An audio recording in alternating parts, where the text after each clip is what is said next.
সংসারে টাকা কামায় কে? বাবা। একটু জোরে বলেন না।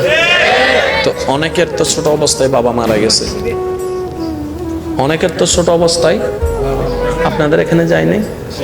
আমরা জানি কামানেওয়ালা বাবা হয়, তো বাবা তো মারা গেছে, ছোট বাচ্চা কই? ছেলে তো উপবাস নাই, বউ তো উপবাস নাই, কোনো না কোনো ভাবে আল্লাহ বলে যে কোনো না কোনো ভাবে না, খাওয়াই তো আমি আল্লাহ, আনার রাজ্জাক, আমিই তো রিজিক দাতা। ও বান্দা, তুই খাওয়া নিয়ে এত টেনশন করস কেন? তুই যখন মায়ের পেটে ছিলি আমি রবি তো তোরে খাওয়াইছি। ও বান্দা, তুই যখন মায়ের পেটে ছিলি আমি রবি তোকে যত্ন নিয়েছি।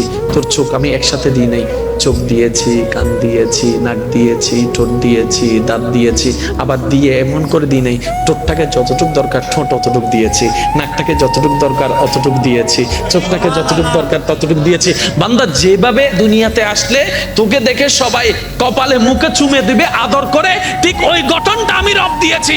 আর তোর দেহের একটা নিঃশ্বাসকে আমি আল্লাহ এক সেকেন্ডের জন্য বন্ধ হতে দিই নাই। যদিও তুই মায়ের পেটের ভিতরে পানির ভিতরে ছিলি, সেখানের ভিতর আমি আল্লাহ রহমত দিয়ে নিঃশ্বাসের ব্যবস্থা করে দিয়েছি।